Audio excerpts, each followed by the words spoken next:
Este es un mensaje del pastor John MacArthur, traducido y predicado en español para el mundo de habla hispana. Continuamos esta mañana en nuestro estudio del capítulo 20 del libro de los Hechos. Y qué emocionante es entender estos principios del ministerio del apóstol Pablo. Y en este pasaje en particular, en cierta manera nos hemos desviado de el análisis cercano versículo a versículo, y en cierta manera nos hemos adentrado en la dimensión de la vida personal de Pablo, que ha sido presentada a manera de referencia aquí en este pasaje, y ha sido un gran gozo. En Hechos capítulo 20, versículos 1 al 17, hemos titulado la sección Por el amor de la iglesia, por el amor de la iglesia. Y hemos visto en esto, no afirmado de manera directa, sino de manera implícita, el amor tremendo que el apóstol Pablo tuvo por la iglesia. Y con eso nos referimos no a la organización, sino a la gente, los santos. Y esto realmente es lo que hizo la diferencia en la vida de ese hombre. Él amó a la iglesia. Pablo dijo en Efesios 5, Jesús amó a la iglesia y se entregó a sí mismo por ella. Pero eso también pudo haber sido el testimonio de Pablo, porque él amó a la iglesia y él se entregó a sí mismo por ella también. Jesús se entregó a sí mismo para redimir a la iglesia. Pablo se entregó a sí mismo para servir a la iglesia. Al redimir a la iglesia, Jesús murió. Al servir a la iglesia, Pablo murió. Y entonces hubo un paralelo, si no exacto en términos de propósito. Ciertamente en el nivel del compromiso de Pablo fue el nivel de abnegación absoluta y total. Pablo tuvo un deseo tremendo por ver que la iglesia fuera lo que debía ser. Y creo que la razón básica por ello fue porque él amó de manera tan intensa al Señor Jesucristo, que cualquiera que fuera la voluntad del Señor se convirtió en la voluntad de Pablo. Y sabe una cosa, cuando nos enamoramos de Jesús en el sentido más puro, comenzamos a querer de manera apasionada lo que Él quiere. Vimos algo de esto en la última ocasión cuando vimos en 1 de Juan, la afirmación de Juan, que si ama usted al que lo engendró, ama usted a los que son engendrados por Él. En otras palabras, no es difícil amar a los cristianos si usted ama al Señor que los engendró. Y el apóstol Pablo estaba tan enamorado de Jesucristo que el cumplimiento de su vida, y esto es importante, vino en el cumplimiento de la voluntad de Cristo por la iglesia. Él estaba perdido en la voluntad de Cristo. Él no tuvo voluntad separada. Y eso es madurez. No es madurez espiritual someter mi voluntad a Cristo. Es madurez espiritual anhelar con Cristo aquello que Él quiere. Y la mayoría de nosotros todavía estamos aprendiendo a cómo someter nuestras voluntades. No hemos crecido al nivel de madurez en donde queremos lo que Él quiere. Pero ese fue Pablo. Él amó a la iglesia y se entregó a sí mismo por la iglesia porque Él amaba tanto a Jesucristo que no hubo otra razón para vivir más que cumplir la voluntad de Jesucristo por la iglesia de Él. En Efesios 3:20, Él lo vio en una gran dimensión. Él dijo, y aquel que es poderoso para hacer todas las cosas mucho más abundantemente de lo que podemos pedir o entender, según el poder que actúa en nosotros. En otras palabras, Él le dice a los efesios y a todos los cristianos, realmente deberían estarse moviendo poderosamente, dramáticamente, de manera dinámica. Deberían estar cumpliendo su potencial, y la razón es esta, para que a Él sea la gloria en la iglesia. En otras palabras, Él vio a Dios glorificado cuando la iglesia estuvo operando a su máxima capacidad en términos de su potencial, y esta fue su pasión. Para esto vivió Él, para esto sufrió, por esto murió, por el amor de la iglesia. Y quiero decirle que necesitamos más hombres como Él. Solo Dios sabe lo que podría pasar si los hombres amaran a la iglesia, hombres que fueran responsables para con la iglesia y para con el Señor, y que amaran a la iglesia de esa manera. Observe lo que un hombre hizo que amaba tanto al Señor y que amaba tanto a la iglesia. Y hubo un precio que pagar y Él estuvo dispuesto a pagarlo. En Colosenses 1:24 Él dijo, ahora se regocijan en mis sufrimientos por vosotros. Él estuvo dispuesto a pagar el precio. Si el precio de la madurez de los santos, si el precio de la unidad de la iglesia, si el precio de la estatura plena de la iglesia fue el dolor, Él pagó de manera dispuesta el precio. Completo aquello que falta de las aflicciones de Cristo en mi carne por causa de su cuerpo, el cual es la iglesia. En otras palabras, sufro en lugar de Cristo, recibo el daño que el mundo quiere hacerle a Él por causa de su iglesia. Ahora Él amó a la iglesia. Él amó a la iglesia. Inclusive en la cárcel, cuando Él escribió Filipenses, Él dijo, lo que me ha pasado estando en la cárcel ha resultado para la extensión, el progreso del Evangelio, y algunas personas en la iglesia se están volviendo más valientes debido a mi encarcelamiento, y estoy contento. Él pagó el precio. Él amó a la iglesia. Y su amor se definió como abnegación, sacrificio personal. Ahora, Pablo sabía lo que era ser un hombre apasionado. Él sabía lo que era buscar una meta. Y esta meta simplemente fue el perfeccionamiento de los santos, llevarlos a la madurez plena para que ellos honraran de manera total, para que Dios pudiera ser glorificado y, por lo tanto, que Jesús quedara satisfecho y, por lo tanto, Pablo quedara satisfecho. Él amó a la iglesia. Y realmente en el meollo de toda motivación en el ministerio, ese puede ser el corazón de todo. Es amar a la iglesia. No puedo ver cómo si una persona realmente no amara a la iglesia, no se entregaría a ella. Y sabe una cosa, recientemente tuve un gran gozo, simplemente un pequeño gozo personal que probablemente ni siquiera lo sabrá, pero ahora yo se lo voy a decir. Aunque es algo que quizás miles y miles y miles de personas han leído acerca de mí, que realmente nunca sabrían lo que significó para mí. Recientemente en Cristianismo Hoy, la cual es una revista teológica, hubo una evaluación del libro que escribí llamado La Iglesia, el cuerpo de Cristo. Y en cierta manera usted espera con ansiedad el oír lo que las evaluaciones van a decir, porque pueden o edificarlo o destrozarlo, sea quien sea el que la escribe. Pero esta evaluación dijo algo simple que simplemente me llenó de gozo excesivo. Esto es lo que dijo el que lo evaluó. El libro refleja amor genuino por la iglesia. Bueno, nadie habría sabido lo que eso significó para mí, fuera de ustedes ahora. Porque si hay una cosa que en todo mi corazón quiero, es conocer algo de lo que Pablo conoció cuando él dijo que amó a la iglesia. Y dice, por implicación, una y otra vez en el Nuevo Testamento, conforme vemos a Pablo. Y digo, usted dice, bueno, MacArthur, ¿no es eso maravilloso? Tú amas a la iglesia. ¿Se te debe dar una palmada en la espalda? No, no lo estoy diciendo por eso. Lo estoy diciendo por esta razón. Si un hombre no ama a la iglesia, que Dios le ayude si él trata de ministrar. Si la meta del ministerio no es por el amor de la iglesia, ver a los santos llevados al lugar en donde Dios es glorificado en sus vidas, entonces usted tiene una meta pervertida. Si un hombre aborda el ministerio desde su propio punto de vista, para quedar satisfecho en sí mismo, para satisfacerse a sí mismo, y por el amor de su propio ego y su propia exaltación o posición o lo que sea, entonces él lo ha pervertido. La única razón por la cual uno debe estar en el ministerio es por el amor de la iglesia.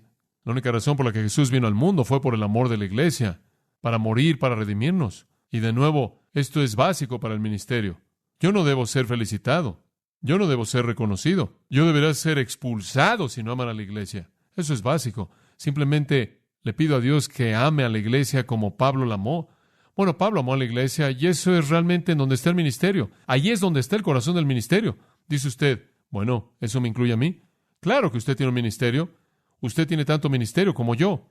Dice usted, bueno, pero no fue llamado a predicar, pero a usted se le dieron dones espirituales, ¿no es cierto? Y le voy a decir una cosa.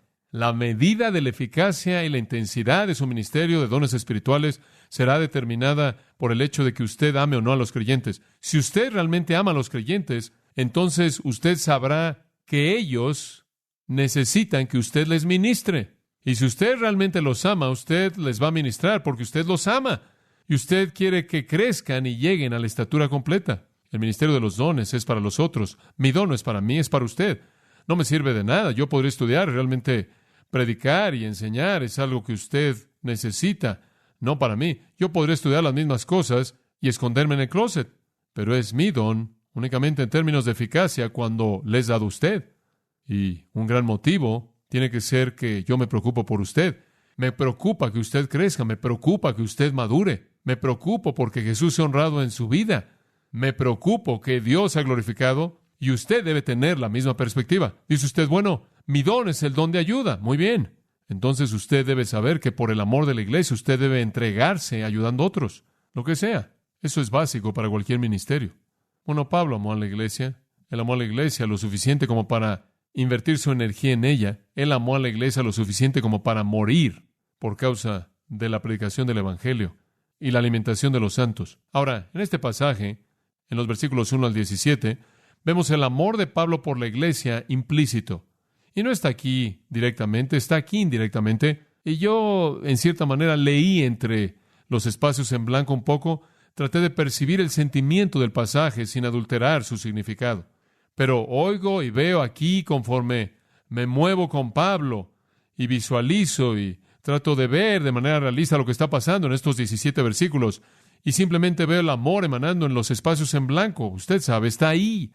No puedo alejarme de él. Ese es el factor dominante que tengo en mi mente conforme releí este pasaje varias semanas atrás, cuando comencé a buscar un estudio de este pasaje. Ahora, Pablo está en su tercer viaje misionero y en esta ocasión él está en la misma área, de manera general, en la que él ya ha estado antes, el área del este del Mediterráneo. Usted se acuerda de que él había cubierto mucho terreno, Siria, Cilicia, y moviéndose al oeste a Galacia, y después en el área de Frigia y Panfilia y todo eso, y avanzando más hacia el oeste a Asia Menor y después a Macedonia, después a Acaya, el cual fue el lugar en donde estaba Corinto. Él cubrió toda esa área y plantó iglesias por todos lados. El evangelio estaba creciendo. Y aquí estaba en su tercer viaje, y en esta ocasión él tiene compañeros con él, como los ha tenido antes, y él está ministrando y moviéndose, y en esta ocasión él se quedó por mucho tiempo en su viaje, en este viaje en Éfeso, durante casi 3 años en Éfeso, pero él está llegando a su término, él está dejando Éfeso. De hecho, acaba de desatarse un escándalo. El versículo 1 comienza: después que cesó el alboroto acaba de terminar, y Pablo estaba dejando Éfeso. Este es el último tramo, y él va a regresar a Jerusalén, y después de Jerusalén él quiere ir a Roma, y de Roma a España. Entonces, en su mente, él cree que esta es la última vez que él estará en la parte este del Mediterráneo.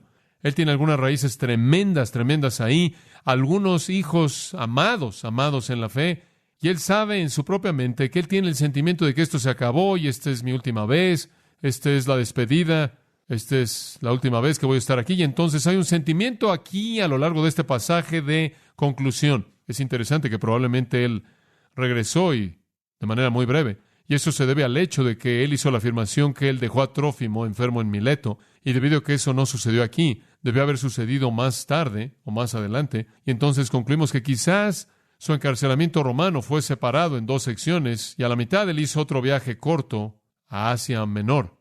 Pero en gran parte aquí se acabó.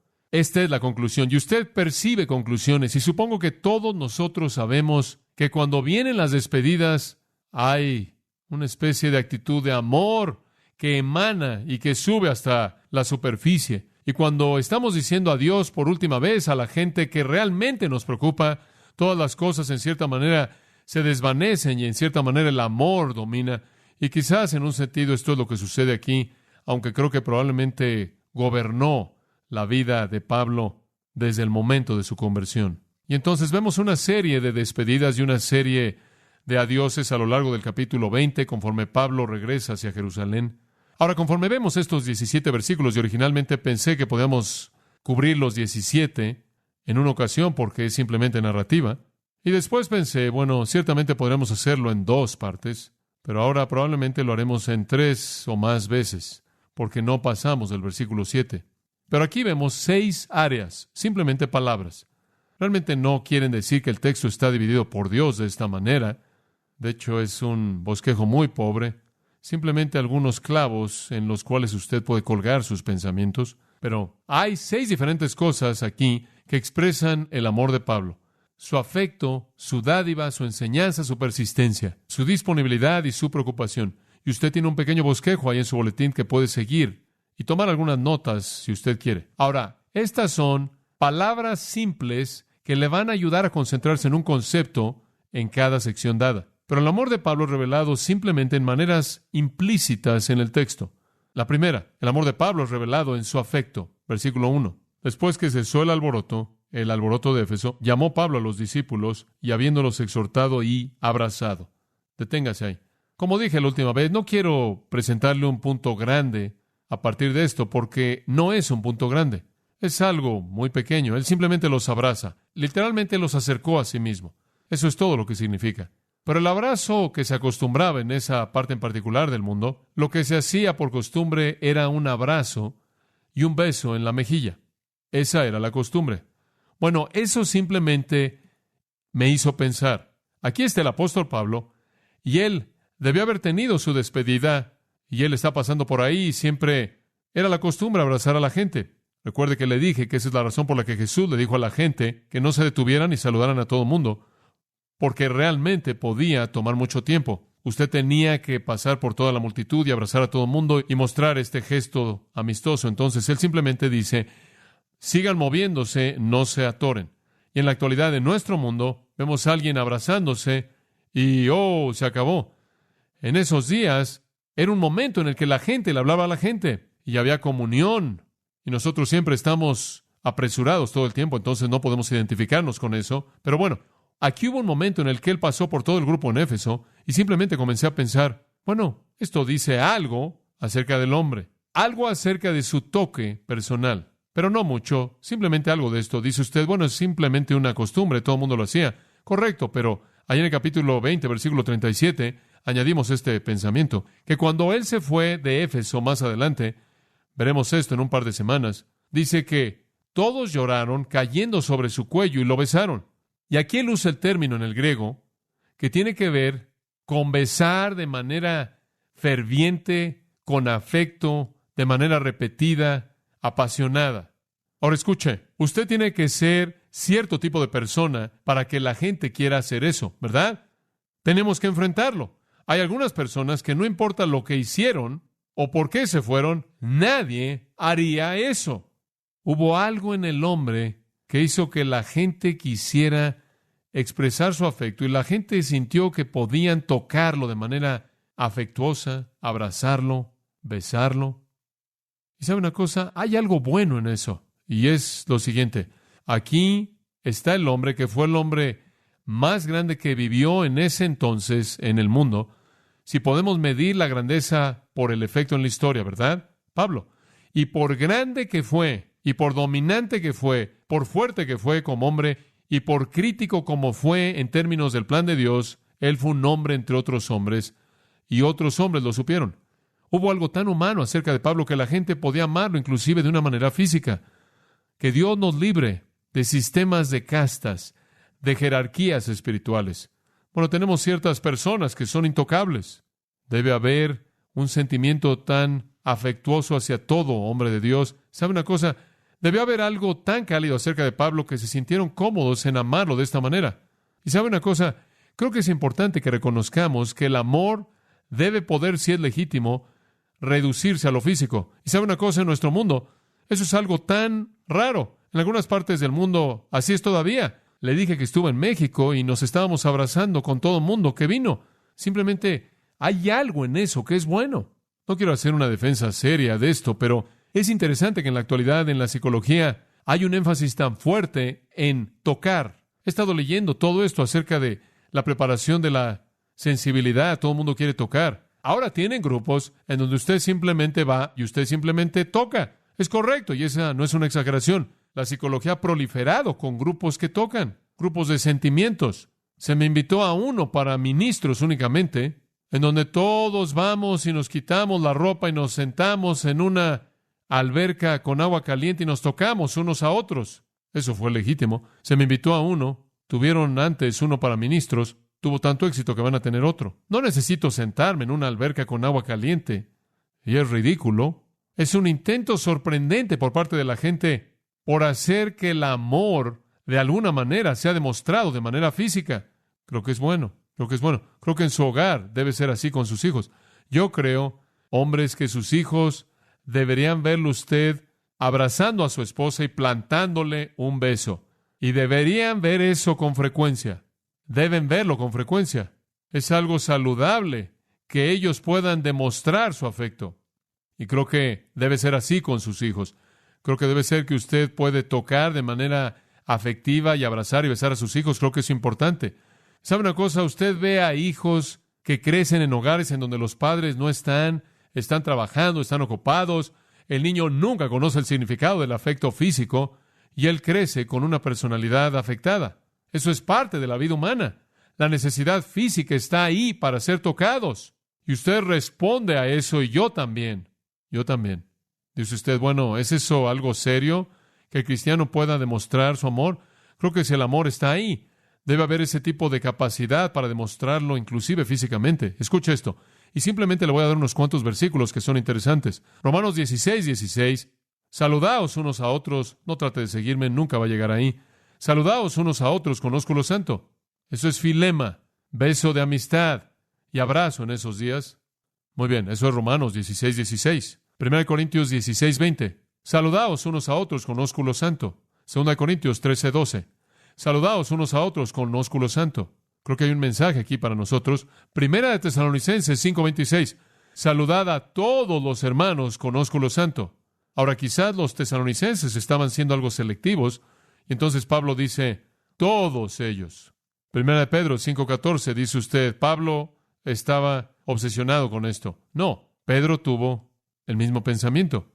Saludaos unos a otros con ósculo, un beso de amor. ¿Se da cuenta usted de que 5 veces en el Nuevo Testamento a la iglesia se le mandó que demostrara su afecto físicamente? Ahora, ese me parece un punto interesante, que no debemos ser distantes, sino tiernos y afectuosos, inclusive al toque. Y creo que es importante que nosotros demostremos el amor de esa manera. Eso derriba muchas barreras. Realmente lo hace. Eso no es únicamente costumbre. Eso es su enseñanza. Muy bien, en segundo lugar, creo que el amor de Pablo fue demostrado no solo en esta área de afecto físico. Creo que la gente simplemente se sintió cercano a él. Sintieron la calidez de su amor, simplemente estuvo ahí. Pero en segundo lugar, fue demostrado de una manera mucho mayor en lo que él dio. ¿Se acuerda que hablamos de esto la última vez? Él estuvo por todos lados, corriendo por todos lados, recogiendo una ofrenda. Versículo 1 dice, se despidió y salió para ir a Macedonia. Y después de recorrer esas regiones, deténgase ahí. Él se fue a Macedonia, ¿por qué razón? ¿Se acuerda? 1 Corintios 16 nos dice que él simplemente escribió 1 Corintios desde Éfeso, y después él fue a Macedonia, y él dijo, voy a recoger una ofrenda para los santos pobres en Jerusalén. Imagínese, le tomó 1 año, o cercano a 1 año, acabar con eso. Ese hombre estuvo por toda esa parte del mundo simplemente recogiendo dinero para las necesidades de alguien más. Él fue un hombre que daba. Eso muestra que él los amó. Y sabe una cosa, usted puede reconocer el amor de un hombre por su sacrificio. Y usted sabe que Pablo pasó la mayor parte de su ministerio ganándose la vida, ¿no es cierto? ¿Cómo es que lo hizo? Hizo tiendas y trabajó con piel. Él pasó la mayor parte de su ministerio ganándose la vida. Y él no pidió nada. Bueno, con frecuencia él dijo, no vine a pedir algo, no quiero ser una carga para ustedes. Y después cuando alguien le daba una ofrenda de amor, él dijo, pero quiero que sepan cuánto lo valoré. Mientras que él nunca pidió algo para sí mismo y nunca buscó algo para sí mismo, él estuvo ocupado buscando satisfacer las necesidades de otros. Él fue una persona no egoísta, él fue una persona que daba. Eso es amor. Eso es amor. Y la última vez vimos cómo él buscó por todos lados dar. Él inclusive dijo en 1 Corintios 13, cuando él escribió, él dijo, el amor no busca lo suyo. Y después él salió a buscar las necesidades de otros. Hay un versículo muy interesante en Ezequiel 33:31. Dice esto, con su boca muestran mucho amor, pero su corazón busca la avaricia. Como puede ver, hablan del amor, pero codician. El amor da. ¿Qué es lo opuesto del amor? Avaricia. Toma. Ahora este principio es ilustrado y vale la pena nuestra atención al ver 1 de Juan 3:16. 1 de Juan 3:16 ilustra el principio bíblico de dar en términos de esta relación con el amor. El versículo 16 dice, por esto conocemos el amor de Dios. ¿Cómo? ¿Cómo sabemos que Dios nos ama? ¿Por qué lo dijo? No, porque Él puso su vida por nosotros. Ahora, el amor entonces es definido en términos de sacrificio supremo, ¿verdad? Siempre pienso en lo que mi papá solía decir acerca del hombre que le escribió a su novia y le dijo, te amo tanto que subiría a la montaña más alta. Yo pasaría por la arena más caliente. Yo nadaría por el océano para estar cerca de ti. Y si no llueve, voy a estar ahí contigo esta noche. Eso, en un sentido, ese es el tipo de amor que todos nosotros tenemos. Son palabras que realmente no son suficientes, pero el amor es medido verdaderamente por el sacrificio. Así es como el amor de Dios es medido, ¿verdad? Y Él es el estándar. Dios tiene el amor normatizado, estandarizado. Y si el nuestro es definido como amor, va a estar al nivel que Él estableció. Muy bien, entonces Él dijo, Dios nos ama y lo prueba al poner su vida. sacrificio personal. Ahora, observe, y nosotros debemos, observe que hay una obligación moral, hay un deber ahí. Debemos poner nuestras vidas por los hermanos. La medida suprema de nuestro sacrificio de amor es estar dispuestos a entregar nuestras vidas. Ahora, algunos cristianos ni siquiera están dispuestos a entregar su tiempo, mucho menos su vida, o quizás su dinero. Algunos ni siquiera están dispuestos a ministrar su don espiritual capacitado por el Espíritu Santo. Algunos cristianos ni siquiera están dispuestos a prestarle su atención. Debemos poner nuestras vidas. Ahora, quizás no todos nosotros vamos a ser llamados a hacer eso. Y eso, en cierta manera, es una generalidad. Debemos poner nuestras vidas. Pero quiero que observe que Él realmente hace esto muy particular. Los hermanos es muy general. ¿Sabe una cosa? Es fácil decir, oh, yo te amo, hermano. Es como decir, amo a la humanidad. Como usted sabe, hay gente que está muy preocupada por la humanidad, nada más que no les cae bien la gente. Como individuo, C.S. Lewis dijo, es fácil ser entusiastas por la humanidad con una H mayúscula. Es mucho más fácil que amar a hombres y a mujeres a nivel individual. Amar a todo mundo en general es una excusa para no amar a nadie en particular. Fin de la cita. Pero aquí Él lo enfoca de manera particular en el versículo 17. Si estás dispuesto a poner tu vida por los hermanos, aquí lo reduce a nivel personal. Pero el que tiene bienes de este mundo y ve a su hermano, muy bien, hemos reducido hermanos de manera general a su hermano. Cualquier persona que tiene una necesidad y cierra su corazón contra él, ¿cómo mora el amor de Dios en él? No diga usted que ama a los hermanos a menos de que usted satisfaga la necesidad del que se cruza por su camino.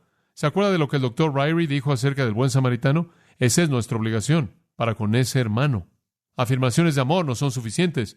Dios no quiere sentimientos, Él quiere sacrificio. Versículo 18. Hijitos míos, no amemos en palabra ni de lengua, sino en hecho y en verdad. Entonces, el dar está ligado de manera inseparable al amar. Usted no puede decir que ama a Dios a menos de que usted haga un sacrificio. Observe esto. Pero el que tiene bienes de este mundo y ve a su hermano que tiene necesidad y cierra su amor contra él, ¿cómo morará el amor de Dios en él? Esto está hablando simplemente de una necesidad financiera típica. ¿Usted realmente puede decir que ama a los hermanos a menos de que esté dispuesto a hacer un sacrificio financiero? Hay una gran afirmación que establece el estándar, y hombre, realmente lo establece muy alto. 2 Corintios 8:7 dice esto. Bueno, veamos el 8:9 por causa del tiempo. Dice, porque vosotros conocéis la gracia de nuestro Señor Jesucristo, que aunque Él fue rico, por causa de vosotros se hizo pobre, para que, mediante su pobreza, pudierais ser ricos. Ahora Él dice en el versículo anterior, prueben que su amor es sincero. ¿Cómo van a probar que su amor es sincero? Háganlo como Cristo, quien fue rico, se hizo pobre, para que fueran ustedes ricos. Ahora, ¿quiere usted medir su amor? Observe esto. Hombre, esto realmente me confronta. Si usted realmente amara de manera total, usted se haría pobre para que alguien más fuera rico. Ahora, recuerde esto. Algunos de nosotros nos despedimos de cada centavo. Así, es muy difícil. La epítome del amor es hacerme a mí mismo pobre simplemente para que alguien más sea rico. Es la medida de mi amor. Que Dios nos ayude a dar. Pablo dio. Aquí Él está por todos lados, recogiendo dinero para la iglesia. El tercer punto. Vemos su amor en Hechos 20, en tercer lugar, en su enseñanza. Y quiero pasar un minuto en esto porque es tan importante para mí. Dice en el versículo 2, y después de recorrer aquellas regiones y de exhortarles con abundancia de palabras, llegó a Grecia. Otra cosa que sé que es una prueba de que Él amaba a la iglesia fue el esfuerzo tremendo que Él pasó en enseñarles. ¿Sabe una cosa? Lo más grande que yo puedo hacer para probar mi amor a la iglesia es enseñar a la iglesia. Yo creo que eso es verdad. Yo creo que eso es lo más grande. Yo creo que usted tiene una progresión. Creo que fue maravilloso que Pablo mostró afecto físico. Fue más maravilloso que Él cubrió necesidades financieras. Fue súper maravilloso que Él les dio verdad espiritual, ¿verdad? Porque esa es la médula. Eso es lo que los hace crecer para hacer todo lo que Jesús quiere que ellos sean. Él los amó y les dio mucha exhortación, mucha enseñanza, mucha predicación, mucho aliento. ¿Sabe una cosa? Es un principio simple. Si usted realmente ama a sus hijos, usted les va a enseñar, ¿verdad? Cuando yo vea a un hijo que no está instruido, un hijo indisciplinado y rebelde, Yo asumo que los padres no amaron al Hijo. Pueden decir que aman al Hijo, pero no aman al Hijo. Y el sentido más verdadero del amor, porque si realmente amaran al Hijo, le habrían dado al Hijo los principios que habrían hecho que su vida fuera satisfactoria, ¿verdad? Y entonces tenemos lo mismo aquí. Si usted realmente ama a la iglesia, usted va a enseñar a la iglesia. Usted hará que la iglesia tenga los recursos para crecer en Cristo. Si usted ama a la iglesia. Y aquí está la marca de un ministerio amoroso. Enseña al rebaño. Enseña de manera incansable, de manera abnegada, no motivado por sus propios deseos o sus propias ideas o sus propias opiniones, sino por la necesidad de ellos de alimento espiritual. Ahora hay un ministerio y eso es alimentar al rebaño. Ese es el ministerio y no puedo resistir una tangente breve de este tema porque creo que tiene una importancia estratégica. Y a veces me preocupo en la actualidad. Oro a Dios porque haya predicadores que levanten esta generación. Yo sé que Dios va a hacer eso, pero veo a tantas personas, veo tantos seminarios y a tanta gente en denominaciones en donde la predicación simplemente es minimizada. Y ¿sabe una cosa? Muchos de ustedes están aquí en esta iglesia hoy porque quieren enseñanza, quieren predicación con contenido. En la primera iglesia la predicación era central. La predicación era la clave de todo. El centro de todo fue la proclamación de la verdad de Dios. Y todavía creo que es una prioridad. En 1 Timoteo, cuando Pablo escribió a Timoteo, quien es un predicador, él dijo esto, versículo 13, capítulo 4, 1 Timoteo, escuche, entre tanto que voy, ocúpate en la lectura, la exhortación y la enseñanza. 3 cosas. Lee el texto, aplica el texto y enseña el texto. ¿Y sabe lo que es eso? Eso es predicación expositiva. Y él dijo, sigue haciendo eso, no lo descuides, medita en eso y entrégate de manera completa a eso. Ten cuidado de ti mismo y de la doctrina. Más adelante, en 2 Timoteo, él le volvió a escribir, simplemente en caso de que se olvidara, y le dijo, Timoteo, que prediques la palabra, a tiempo y fuera de tiempo. Redarguye, reprende, exhorta con toda paciencia. Y él dijo, acuérdate, va a venir el día cuando no soportarán eso. Y creo que estamos viviendo en ese día. Creo que la iglesia se ha diluido tanto y se ha alejado tanto de la predicación apostólica de la cruz y de la predicación poderosa de la verdad de Dios, que la iglesia se ha convertido en todo tipo de cosas diferentes de lo que debe ser, y debe ser un centro de enseñanza y proclamación, instruir a los santos, alimentar a los santos para que puedan salir a ganar a otros. Y sabe una cosa, hay razones para esto. Permítame tan solo compartir, esta es una tangente, permítame tan solo compartir algunas cosas. Creo que hay razones por las que la predicación es minimizada en la actualidad. Y lo es, créame. Usted tiene que ver unos 3 o 4 seminarios en todo Estados Unidos si quiere encontrar predicadores que estén saliendo. Simplemente no está sucediendo. Y muchas de las denominaciones ni siquiera consideran esto como una opción. El tener un púlpito dinámico es casi algo muerto. Pero creo que una de las razones por las que tenemos esto, creo que es en primer lugar porque hay una pérdida en la creencia en la autoridad de las Escrituras. Como puede ver, si usted no cree en la autoridad de la palabra de Dios, usted no puede proclamar nada. Lo único que usted puede tener es una discusión, o puede tener una plática acerca de cierta opinión o una perspectiva. Pero si usted no cree que la palabra de Dios tiene autoridad y de manera inherente es la verdad de Dios, entonces usted no puede predicar. Entonces usted no tiene convicción alguna. Usted no sabe con qué está tratando. Opiniones. Lo segundo que creo, y creo que esto está en el otro extremo, es el aspecto liberal, pero creo que en muchos casos nosotros fundamentalistas hemos contribuido a la pérdida de la predicación. Dice usted, ¿de qué manera? Creo que muchas personas reaccionan a los púlpitos profesionales. Y si usted estudia la historia del fundamentalismo, la historia de los evangélicos en los últimos 50 o 100 años, usted encontrará que hay muchos hombres que dominaron el púlpito y lo usaron como un gran martillo para martillar las cabezas de su congregación. Lo usaron como un trono a partir del cual dictaron. Y como consecuencia, la gente perceptiva, académicamente orientada, la gente lógica, la gente razonable, vio lo que estaba pasando y reaccionó de manera negativa y se deshicieron del bebé, junto con el agua sucia en la cual fue bañado el bebé.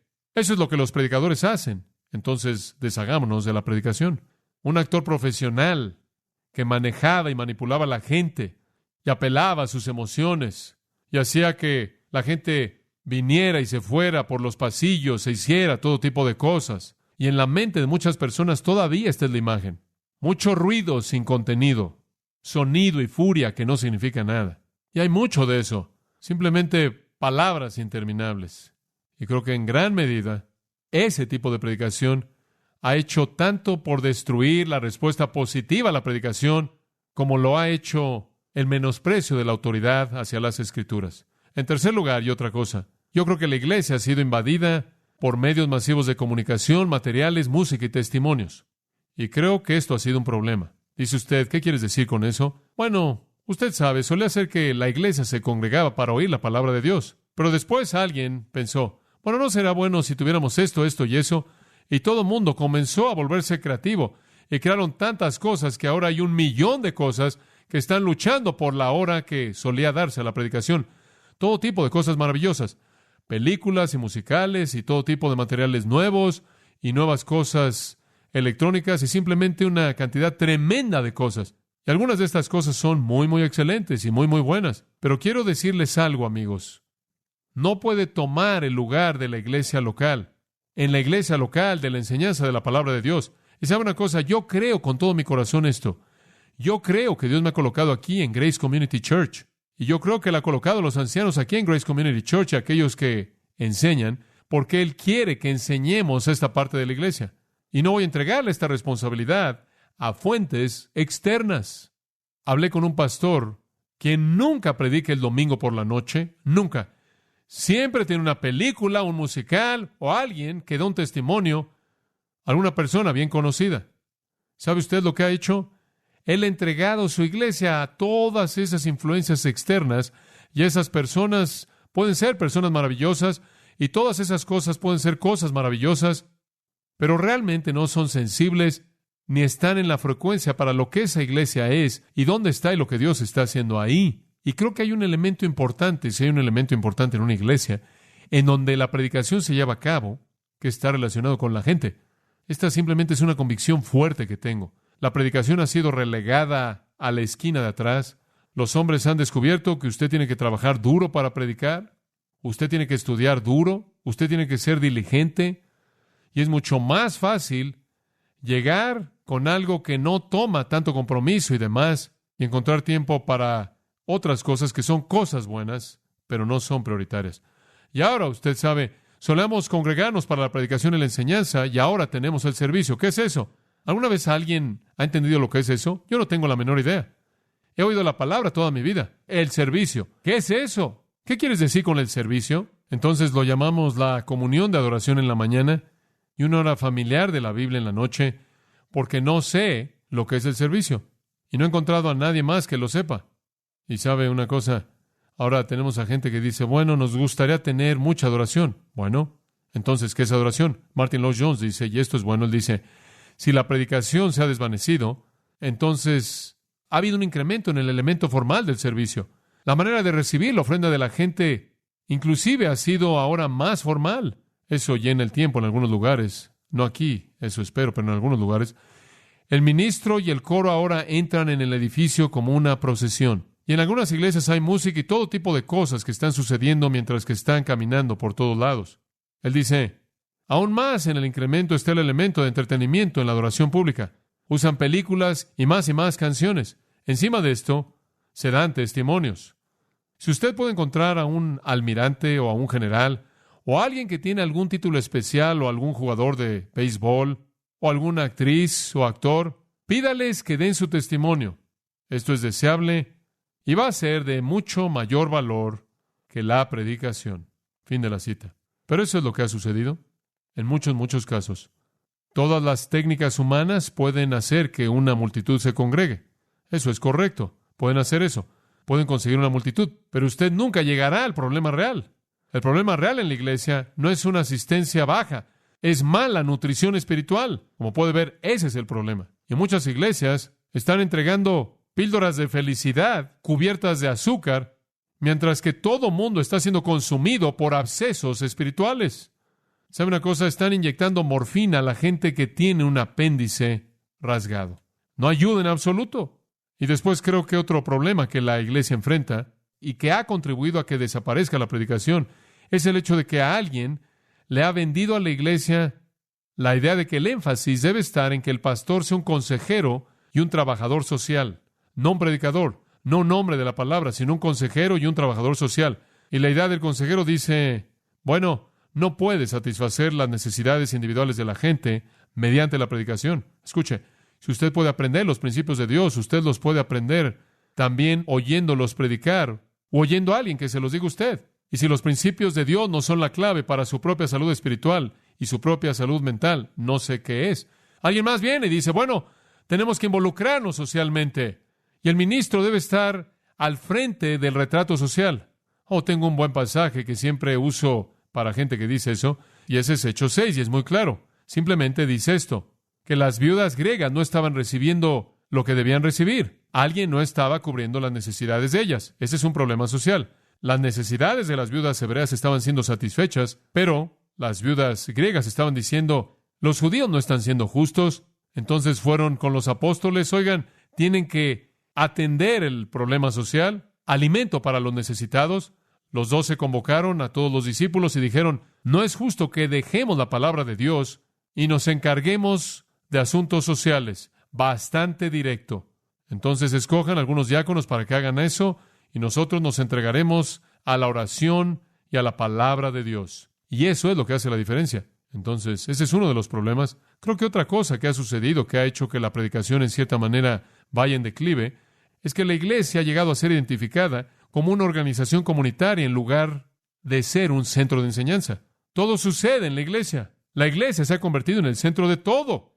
Y hemos envuelto nuestras vidas de manera increíble en torno a algún edificio en algún lugar. Todo sucede en la iglesia y algunas personas asocian su vida cristiana con lo que sucede en el edificio. Y ¿sabe una cosa?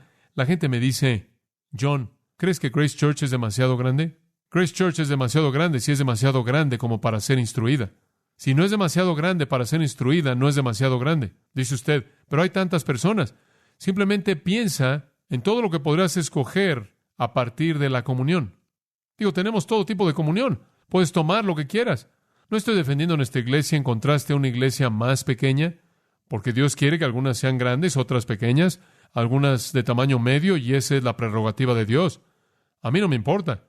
Pero yo simplemente estoy diciendo que si una iglesia enseña, entonces una iglesia hace lo que es correcto. Y si usted se puede sentar aquí, también como podría aprender sentado junto con 30 personas, entonces usted puede aprender el principio que sale de la palabra de Dios en cualquier contexto, y eso es todo lo que Dios quiere que la iglesia sea, y un lugar en donde usted pueda ministrar. Y lo único que necesita hacer es ministrarle a la gente que está más cerca de usted, no a todo mundo.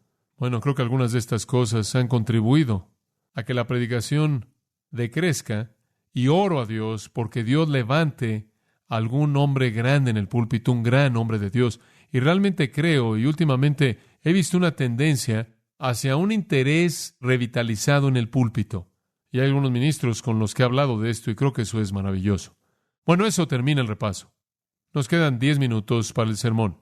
Permítame darle uno rápido aquí. En cuarto lugar, vemos el afecto de Pablo entonces en su enseñanza y en su enseñanza incansable, pero también lo vemos en su persistencia. ¿Sabe una cosa? Él es persistente y el amor es persistente y el amor busca su objetivo y no está maduro. Y me encanta esto acerca de Pablo. Versículo 3.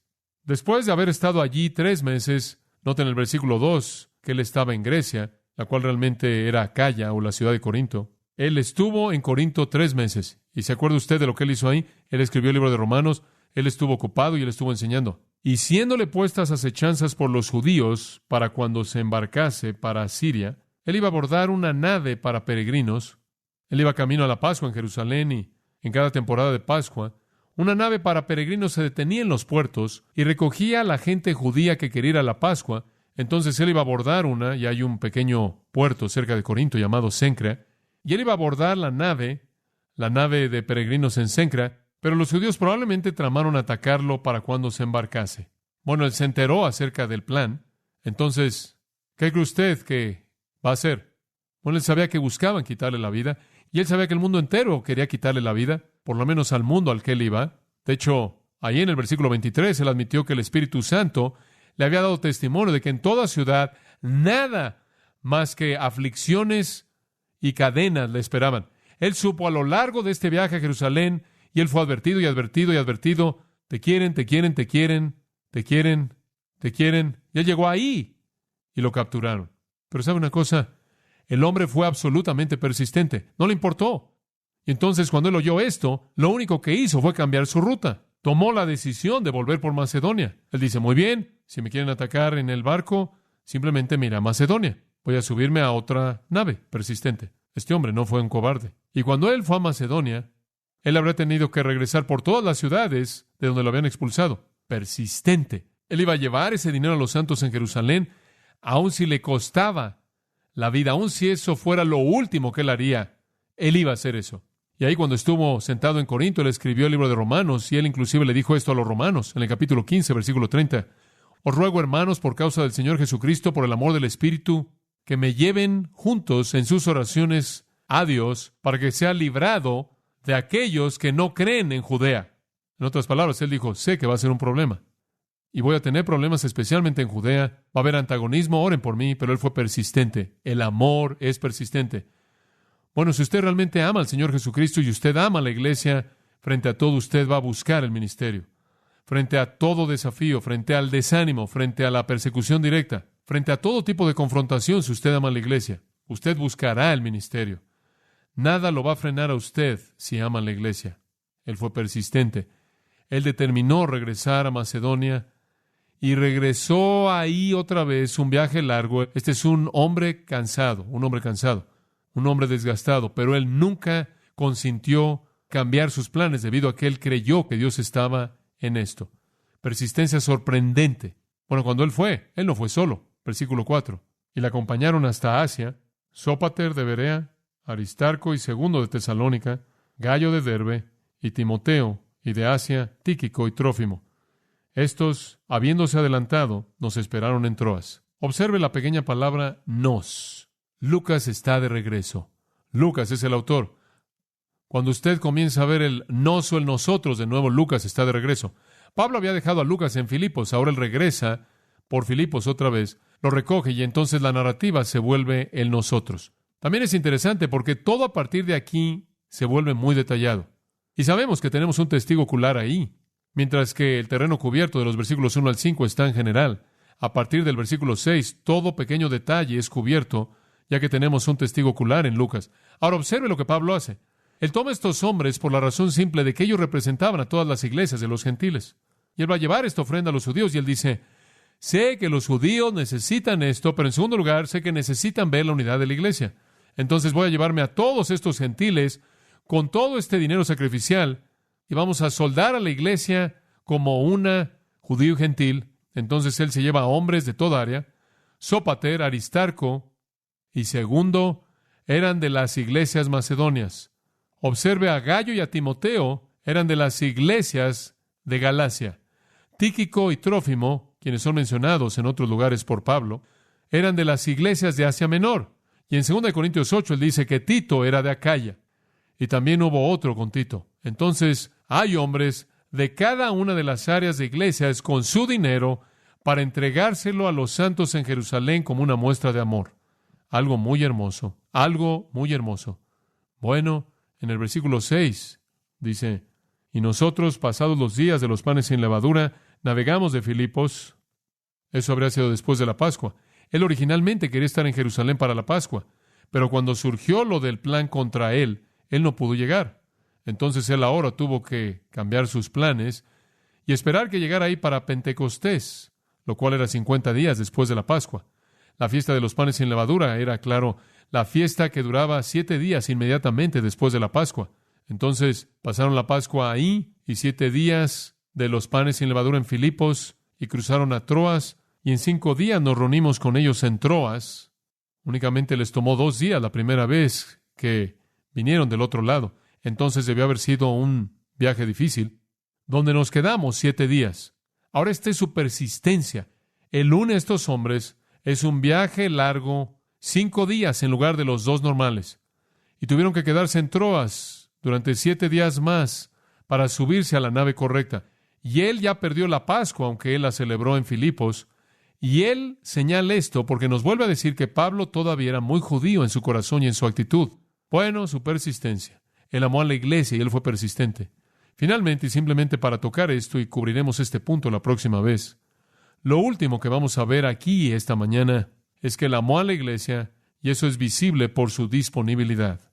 Él fue un hombre cansado, un hombre desgastado, como dije, y él llega a Troas y observe lo que sucede. El primer día de la semana, reunidos los discípulos para partir el pan, Pablo les enseñaba, habiendo de salir al día siguiente. Usted sabe que él tenía que partir al día siguiente en un viaje tedioso, un viaje de 6 o 7 semanas. Y él se detuvo por suficiente tiempo como para predicarles y alargó el discurso hasta la medianoche, sabiendo que él tenía que irse al otro día.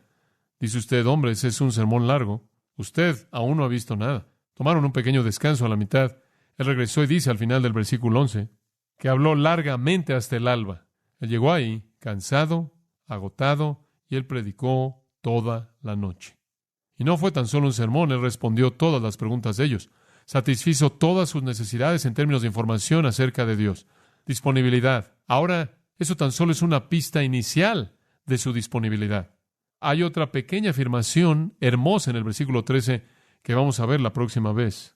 Nosotros, adelantándonos a embarcarnos, navegamos a Asón para recoger allí a Pablo, ya que así lo había determinado, queriendo él ir por tierra.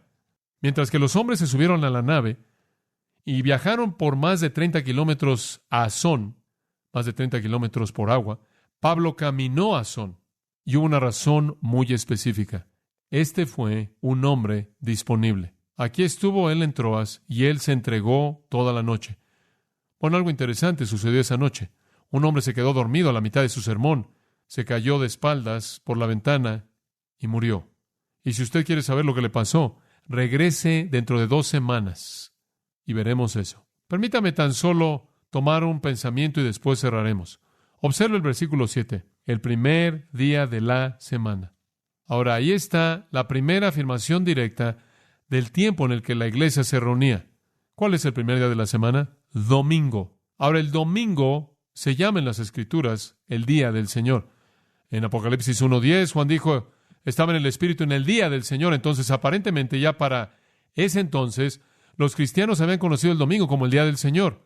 Y así es como lo debemos conocer, como el día del Señor. En 1 Corintios 16:2, Pablo dijo, aparten cada uno de vosotros en el primer día de la semana. Se convirtió el patrón para la primera iglesia el primer día de la semana. Y sabe una cosa, la primera reunión que la iglesia jamás tuvo después de la resurrección fue el primer día. ¿Se acuerda que estaban ellos reunidos ahí en un lugar y Jesús atravesó por la pared y entonces se convirtió en el día de conmemoración, el primer día de la semana? Permítame leerle una afirmación interesante. Ellen G. White, quien es responsable por comenzar los adventistas del séptimo día, escribió esto, y cito, para nosotros, como para Israel, el Sabbat es dado como un pacto perpetuo. Para aquellos que reciben su día santo, el día de reposo o el Sabbat es una señal de que Dios lo reconoce como su pueblo escogido.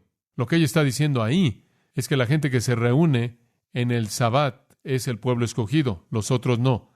La señal o el sello de Dios es revelado en guardar el séptimo día del Sabbat. La marca de la bestia guarda el primer día de la semana. Fin de la cita. Pero ¿sabe una cosa? Eso no es bíblico.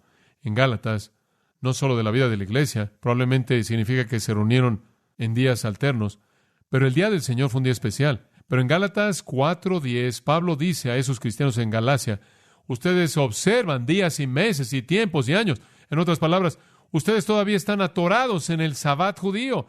Temo que he laborado con ustedes en vano. Si realmente fueron salvos, deberían haber superado eso. Esa parte del antiguo pacto ya se acabó. En caso de que no sea lo suficientemente convincente como para mostrarle que el día de reposo ya no debe ser guardado, escuche esta, Colosenses 2:16. Ninguno os juzgue en comida o bebida, o en fiesta, o en luna nueva, o en día de reposo, todo lo cual es sombra de lo que está por venir. No dejen que nadie los condene por lo que comen, por lo que puedan beber, o una fiesta que puedan o no guardar, o una luna nueva, o día de reposo.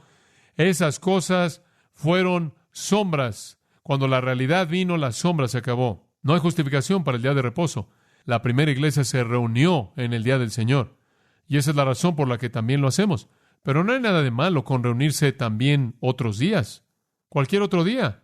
Y se reunían juntos, observe, para partir el pan, la mesa del Señor. Oh, tan importante. Espero que usted esté aquí con nosotros para participar, inclusive esta semana. Bueno, Pablo amó a la iglesia, él amó a la iglesia, como es visto en su afecto, como es visto en que él dio, como es visto en su enseñanza, como es visto en su persistencia, visto en su disponibilidad a enseñar cuando él estaba totalmente agotado. Todavía estuvo disponible. Toda la noche se entregó a sí mismo. Que sea verdad en nosotros, sean cuales sean nuestros dones, que amemos a tal grado a los santos, que midamos ese amor al entregarnos de manera sacrificial a nosotros mismos. Oremos. Padre, te damos gracias en esta mañana por la oportunidad que tuvimos de compartir.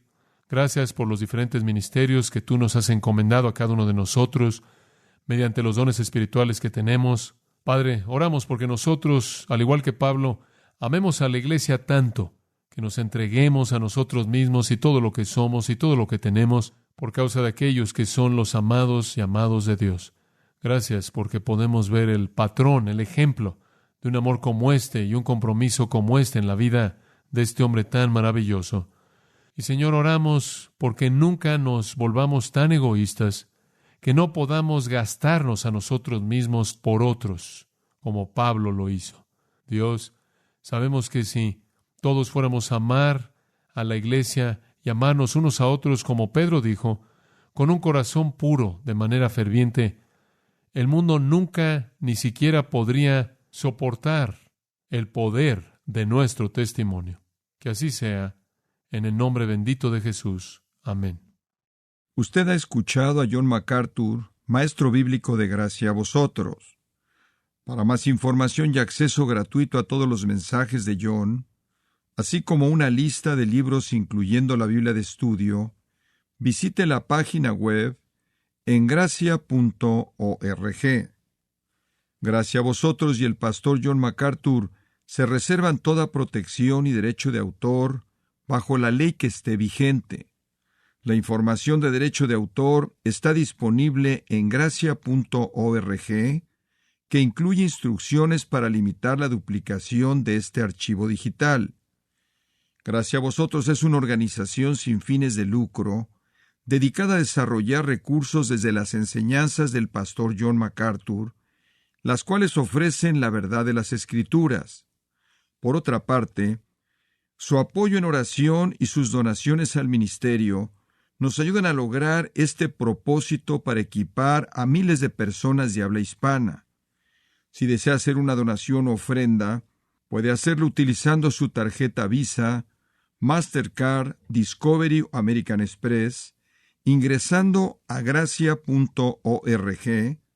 y si vive en Estados Unidos o Puerto Rico, también puede llamarnos al 1-866-5-GRACIA, esto es, 1-866-547-2242. Recuerde, desde cualquier lugar puede ingresar a nuestra página web en gracia.org. Y de antemano, gracias por su apoyo.